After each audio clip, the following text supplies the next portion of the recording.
راحیل راجپوت ہیں، ملتان سے پوچھتے ہیں مفتی صاحب جب ہماری نماز کی کچھ رکعتیں رہ جائیں اور پھر ہم نے وہ رکعتیں امام صاحب کے سلام کے بعد مکمل کرنی ہوں تو کیا امام سلام پھیرنے لگے تب کھڑے ہوں، یا امام ایک طرف سلام پھیر لے تب کھڑے ہوں، یا امام دونوں طرف سلام پھیر لے تو اس کے بعد ہم کھڑے ہو کے اپنی نمازوں کو لوٹائیں؟ راجپوت بھائی آپ نے بہت اچھا سوال کیا ہے۔ اکثر طور پہ مجھ سے بھی اس طرح بہت سے لوگ اس بارے میں کنفیوژن کا شکار ہوتے ہیں اور وہ پوچھتے ہیں کہ مسئلہ کیا ہے۔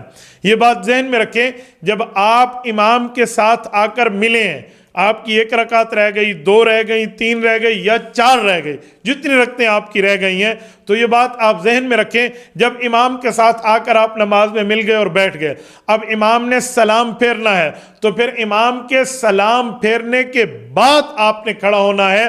یہ یاد رکھیں کہیں ایسا نہ ہو کہ امام سلام پھیرنے لگے اور آپ کھڑے ہو جائے فوراً، اور ہو سکے وہ امام جو ہے وہ نماز سجدہ صاحب کا سلام پھیر رہا ہو، تو پھر اس لیے آپ نے امام کے ساتھ سلام تو نہیں پھیرنا، آپ نے تو اپنی نماز مکمل کرنی ہے، اس لیے آپ کو انتظار کرنا چاہیے تاکہ امام صاحب سلام پھیر لے اور اس کے بعد آپ کھڑے ہوں۔ بہتر ہے کہ امام دونوں طرف سلام پھیر لے اس کے بعد آپ کھڑے ہوں، نہیں تو ایک طرف تو امام مکمل سلام پھیر لے، ہاں دوسری طرف اس کا سلام پھر رہا ہو، اس وقت آپ کھڑے ہو سکتے ہیں، لیکن بہتر صورت یہی ہے کہ امام کو نماز مکمل کرنے دیں، سلام پھیرنے دیں۔ جب امام سلام پھیر لے گا نماز پوری ہوگی، جیسے وہ سلام اس کا ختم ہو آپ کھڑے ہو جائیں اور اس کے بعد آپ اپنی بقایا نماز کو لوٹا لیں۔ حافظ محمد طارق ڈیرہ اسماعیل خان سے پوچھتے ہیں مفتی صاحب نماز میں قیام سے رکوع میں جاتے ہوئے اللہ اکبر کہنا میں بھول گیا اور کبھی کبھی بھول بھی جاتا ہوں، تو کیا میں نماز دوبارہ پڑھوں گا؟ میرے بھائی نماز کی تکبیروں کی 2 قسمیں ہیں، ایک قسم واجب، ایک قسم سنت۔ جو تکبیر تحریمہ ہے یہ فرض ہے، واجب ہے، لازم ہے۔ اس تکبیر تحریمہ پہ آپ نے اللہ اکبر زبان سے کہنا ہے۔ جو باقی تکبیرات انتقال ہیں، جو آپ رکوع پہ جا رہے ہیں، سجدے سے اٹھ رہے ہیں، سجدے میں جا رہے ہیں، یہ جو اللہ اکبر ہے ان تکبیرات کے الفاظ زبان سے کہنا یہ سنت ہے، واجب نہیں ہے۔ آپ سے تکبیر تحریمہ کے لفظ اللہ اکبر چھوٹ گیا تو آپ کی نماز نہیں ہوئی، کیونکہ آپ نے ضروری تکبیر کو چھوڑ دیا ہے، اور ضروری سے مراد جو فرض واجب کی حد تک تھی، اور وہ تکبیر جو تکبیرات انتقال ہیں اور نماز کے اندر کی ہیں وہ تکبیرات انتقال سنت ہیں، اور ان کے چھوٹنے سے آپ کی نماز کے ثواب میں کمی آئے گی، لیکن آپ کی نماز ہو جائے گی۔ باقی حافظ صاحب آپ اکثر طور پہ کہتے ہیں میں نماز میں بھول جاتا ہوں، آپ نماز میں اسی لیے بھولتے ہیں کہ آپ نماز میں سنت کی پابندی نہیں کرتے۔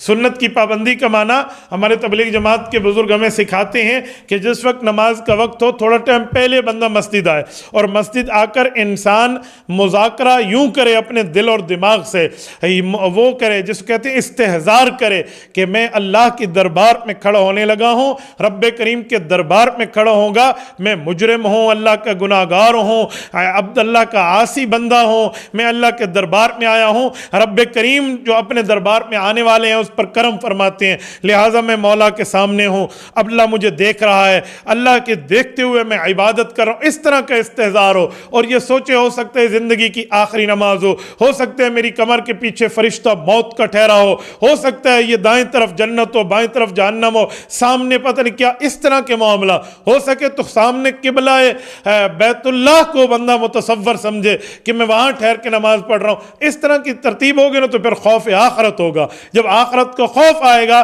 تو پھر بندہ بھولے گا نہیں۔ دوسرا، آپ نے تکبیر تحریمہ میں نظر اللہ اکبر کے لیے اوپر اٹھائی، پھر اس کے بعد آپ نے ہاتھ باندھ لیے، ہتھیلی کو ہتھیلی پہ رکھ کے آپ نے ناف کے نیچے سنت کے مطابق ہاتھ باندھ دیے، جیسے سنن ابی داؤد میں حضرت علی المرتضیٰ رضی اللہ عنہ کی حدیث ہے۔ اس کے بعد جس وقت آپ نے یوں ٹھہرے ہیں تو آپ کی نظر سجدے کی جگہ پہ ہے، آپ پھر رکوع میں گئے ہیں، رکوع میں آپ کی نظر پاؤں کے اوپر ہونی چاہیے، کیونکہ پاؤں کے ناخن سے روح کے اخراج کی، روح کے کھینچاؤ کی ترتیب شروع ہوگی موت کے وقت۔ اس کے بعد آپ سامنے سمیع اللہ کیا، پھر آپ سجدوں میں گئے ہیں تو سجدوں کے درمیان آپ کی نظر آپ کی جھولی میں ہونی چاہیے جو اتحیات کے وقت ہے۔ اس طرح کی ترتیبیں ہوں تو انشاءاللہ تعالی میں نہیں سمجھتا کہ آپ نماز میں بھول جائیں۔ آج کل لوگ 4 دکانیں ہیں بابا تو 4 رکعتوں میں ایک دکان میں ایک رکعت میں ایک دکان کا حساب کریں گے. اس طرح کی ترتیبوں میں آپ چلیں. یہ ساری سوچیں آپ کو نماز میں آئیں اور آپ ادھر ادھر کے معاملات دیکھیں, دائیں بائیں دیکھتے رہیں ادھر ادھر, تو پھر اس کے بعد بندہ بھولتا ہے. اسی لیے بہتر ہے کہ آپ ان صحیح امور کو اختیار کریں تو آپ نماز میں نہیں بھولیں گے. محبوب احمد کراچی سے پوچھتے ہیں, مفتی صاحب میں نے نماز کی نیت کر کے اللہ اکبر کیا اور اس کے بعد سامنے گھڑی میں دیکھا تو مجھے نظر آ گیا کہ نماز کا وقت پر 3 منٹ اوپر ہو گئے ہیں, یعنی میں نے دیکھ کے گھڑی سے ٹائم سمجھ لیا, تو کیا جب میں نے یوں کیا ہے تو مجھے بتائیں میری نماز ہو گئی؟ حالانکہ میں نے یہ بھول کے دیکھا تھا. ساتھ ساتھ یہ بھی پوچھوں کہ اگر کوئی جان بوجھ کے گھڑی کے اندر نماز کے ٹائم اور تاریخ کو دیکھ لے تو اس کی نماز ہوگی یا نہیں ہوگی؟ بھائی محبوب, جس وقت بندہ نماز میں ہو تو اللہ تعالیٰ کے سامنے ہوتا ہے, اپنی نظروں کی حفاظت کرنی چاہیے. تو آپ کی نظر گھڑیوں پہ نہ پڑے, لیکن اگر آپ کی نظر پڑ گئی ہے, آپ نے گھڑی میں ٹائم دیکھ لیا ہے, تو یہ نظر کا کام آپ کا مکروہ ہوا ہے, لہٰذا آپ کی نماز تو ہو گئی لیکن ثواب میں کمی آئے گی کہ آپ دائیں بائیں اپنی جو ہے نا اپنے آپ کو ایکٹیو رکھے ہوئے ہیں, آپ کی جو ہے نا مصروفیت دائیں بائیں ہے, اسی لیے بہتر نہیں ہے. ہاں کوئی بندہ جان بوجھ کے بھی ایک دفعہ دیکھ لیا, اس کو سمجھ آ گیا تو مکروہ ہے, غلط ہے. یہ نہیں میں کہتا کہ نماز ٹوٹ گئی, آپ نے سامنے لفظ لکھے ہوئے تھے وہ آپ نے پڑھ لیے, یعنی آپ نے الفاظ سمجھ لیے ہیں دماغ سے, زبان سے اس کا تکلم نہیں کیا. آپ نے زبان سے کہہ دیا 7:10 آپ کی نماز گئی, لیکن زبان سے آپ نے نہیں کیا, آپ نے صرف لفظ دیکھے اور سمجھ گئے, تو اس سے نماز آپ کی نہیں ٹوٹی, نماز آپ کی ادا ہو جائے گی. اس کام سے بہرحال بچنا چاہیے. مفتی صاحب پلیز میرا نام لائیو سیشن میں نہ لینا. ٹھیک ہے میری بہن, میں نام نہیں لیتا. اور بتائیے. لڑکا, میرا سوال ہے, لڑکا اور لڑکی دونوں ایک دوسرے کو پسند نہیں کرتے تھے, ان کے بڑوں نے زبردستی ان کی شادی کرا دی, تو کیا شریعت میں شادی ہوئی یا نہ ہوئی؟ دیکھیں, عاقلہ اور بالغہ لڑکی, عاقل اور بالغ لڑکا, یہ اپنے نکاح کے خود ذمہ دار ہیں. یعنی یہ خود ایجاب و قبول میں رضامندی ظاہر کریں گے تو نکاح ہوگی, نکاح ان کی شادی ہوگی. نکاح میں زبردستی نہیں کیا جا سکتا. تو یہ بات ذہن میں رکھیں. اگر آپ نے بڑوں کے دباؤ پر آ کے قبول ہے کہہ لیا اور اس نے بھی رشتے کے معاملے میں اس طرح کر لیا تو پھر آپ کا نکاح ہو گیا ہے. ہاں ان نے آپ کے اوپر کوئی دباؤ دیا ہے, زور دیا ہے, گن پوائنٹ پہ قبول کرا, قبول تو ہو گیا, کیونکہ پھر آپ کو قبول نہیں کرنا چاہیے تھا, آپ کو پسند نہیں تھا. لیکن اگر آپ کے بڑوں نے پیرنٹس نے فیصلہ کیا ہے تو کوئی نہیں مسئلہ, آپ ماں باپ کے فیصلے کو تسلیم کر کے اپنے گھر کو بسائیں. میں آپ کو گھر برباد کرنے کی بات نہیں کرتا. اللہ آپ کی شادی کو خانہ آبادی بنائے, خانہ بربادی کیوں. کوئی مسلمان اس طرح کسی کی ماں بہن کے بارے میں نہیں سوچ سکتا. لیکن میں بڑوں کو کہتا ہوں کہ اپنی بیٹیوں سے اپنے گھر والیوں کے ذریعے یا ان کی پھوپھو اپنی بہن کے ذریعے ان کی رضا تو معلوم کر لو یار. آپ نے بیٹھ کے ایک طرفہ فیصلہ کر لیا ہے, ہو سکتا ہے اس کے دل میں ہو کہ میں نے یہاں شادی نہیں کرنی, تو رضا پوچھنے میں کیا حرج ہے. تو بات میں اس طرح کے سوالات آتے ہیں, مفتی صاحب اس آڈا نہ چکی, ہمارا نام نہ لینا, اور اس کے بعد یہ معاملہ اور وہ معاملہ اور فلاں اور فلاں. تو بھائی اس طرح کی کئی ترتیبیں ہیں جو مفتی اپنے نام, ان کا نام اپنے سینے میں دفن کر کے پھر بتاتا ہے کہ ہمیں کسی نے کہا اور ہمیں کسی نے بتایا. تو لوگ کہتے ہیں کس نے کہا, نام لو. تو بعض اوقات اس طرح امانت کی وجہ سے نام نہیں لیا جا سکتا. تو نکاح کے معاملات میں رضامندی کو معلوم کر لینا یہ بہت اچھی بات ہے. ناصر نیازی صاحب میاں والی سے پوچھتے ہیں, مفتی صاحب میرا سوال ہے کہ جس شادی میں موسیقی چل رہی ہو اور دعوت ولیمہ میں مسلسل گانا شروع ہو, ایسی شادی اور دعوت ولیمہ کی شرکت میں ایسی دعوت ولیمہ میں شرکت کرنا اور شادی میں جانا جائز ہے یا نہیں؟ بھائی ناصر, افضل ترتیب تو یہی ہے کہ اگر آپ کو اس بات کا پتہ ہے کہ وہاں یہ کام ہے اور آپ کی بات مانی جا سکتی ہے تو آپ یہ کام رکوا دیں.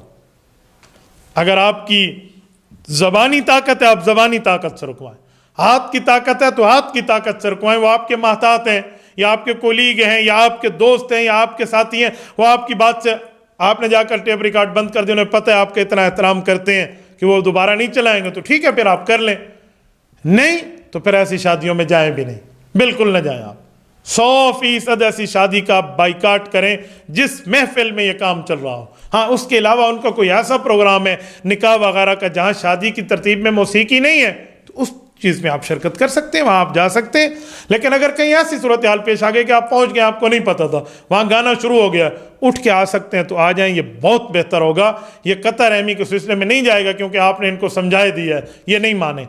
آخری درجہ تو یہی ہے کہ اس کو برا کہیں. میں آپ کو کم از کم اس بات کی اجازت نہیں دے سکتا کہ آپ وہیں بیٹھے بھی رہیں اور استغفار بھی پڑھتے رہیں اور اس گناہ میں بھی شریک ہوں. کم از کم اپنا احتجاج آپ کو وہاں ریکارڈ کرانا چاہیے. میری ایسی شادی کی ترتیب یہ ہوتی ہے, میں اس شادیوں میں نہیں جاتا.